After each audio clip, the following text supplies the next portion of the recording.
Arthur and all my peeps. How are you doing today on April Fool's Day? Today I'll be reading you The Perfect Present. Now be nice to everybody and don't play bad tricks on people now. Okay, we have chapter 1, The Night Before. Henry was too excited to sleep.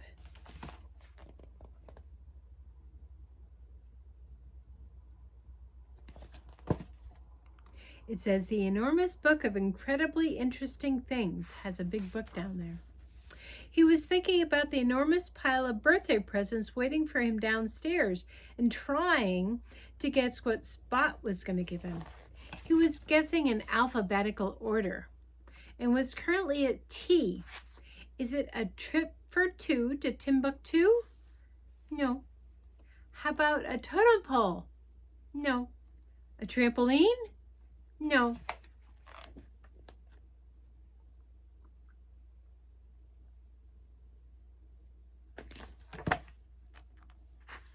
Spot is the duck, just in case you didn't realize that. Scott had actually bought Henry a fishing rod. Whenever they passed the window of Mr. Angling's shop for anglers, Henry would push his nose up against the window and gaze longingly at it. If only it was mine, he would sigh. Spot couldn't wait to see Henry's face when he opened it. I love it. Thanks, Spot. It's perfect, is what Spot is figuring in his mind. It was going to be the perfect present.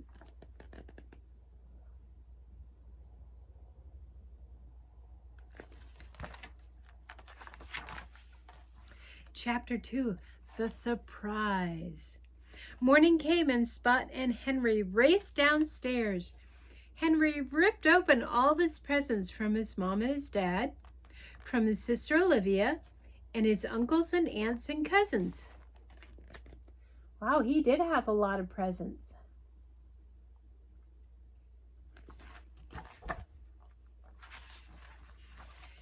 He was just about to open Spot's present when the doorbell rang. Ding dong! Henry's grandparents had arrived and they had brought a strange and wobbling box with them. They carefully placed it on the floor in front of Henry.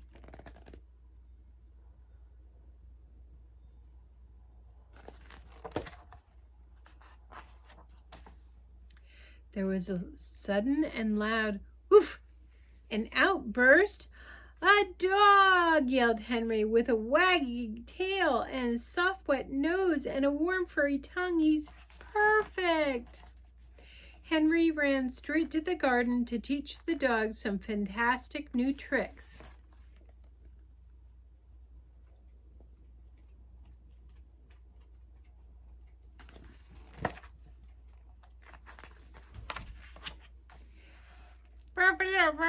Incredible! Spot followed them out into the garden. But you haven't opened my present yet, he said. And the little dog is riding around on a skateboard and pulling rabbits out of his hat and playing on a trumpet. But Henry wasn't listening. Poor Spot.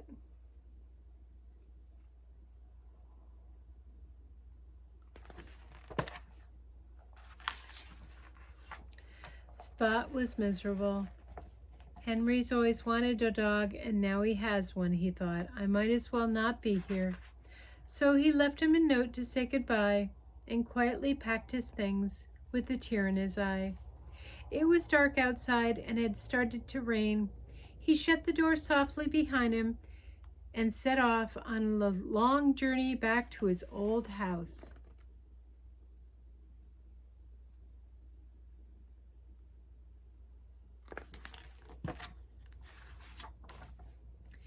It was still raining when Spot came to a river. His suitcase was too heavy to fly with, so he just jumped in and swam across instead. But the rain had made the river too fast and too strong, and Spot was tumbled away downstream.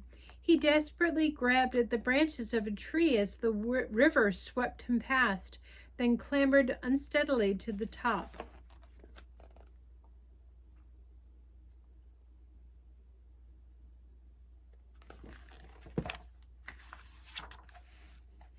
The rain carried on raining, and the river rose up to meet him. Spot was stuck and didn't know what to do. Grrrch! Went the lightning and thunder.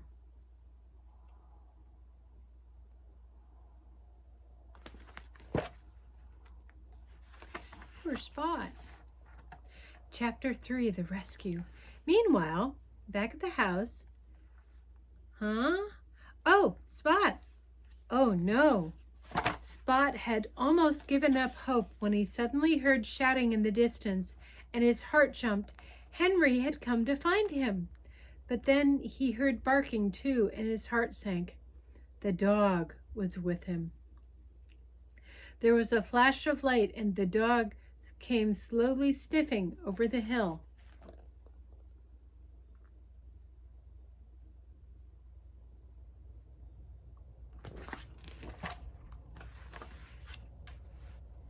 Then, barking noisily, he rushed headlong toward Spot.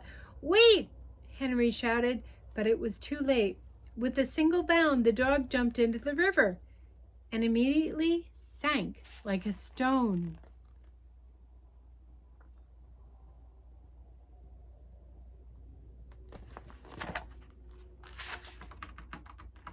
Spot knew he had to do something.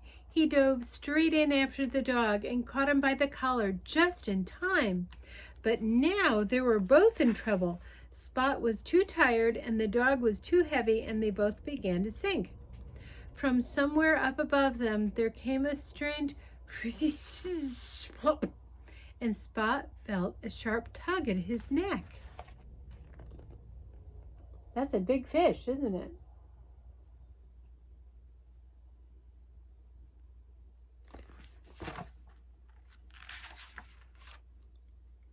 He looked up, and there was Henry, holding his brand new fishing rod and smiling. "Oh, Spot," said Henry, "I was so worried about you. Why did you leave?" "Because I didn't think you needed me anymore," said Spot. "I thought the dog was your perfect pet now." "Spot," said Henry, "I will always need you, and you will always be my perfect pet no matter what."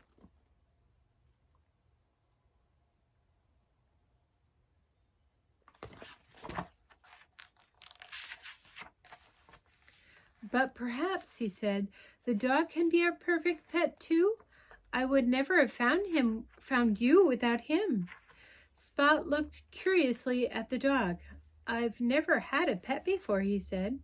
"You'll love it," Henry told him. "Pets are excellent." "So," asked Spot hopefully, "do you like your birthday present?" "Spot," replied Henry, "it's absolutely perfect."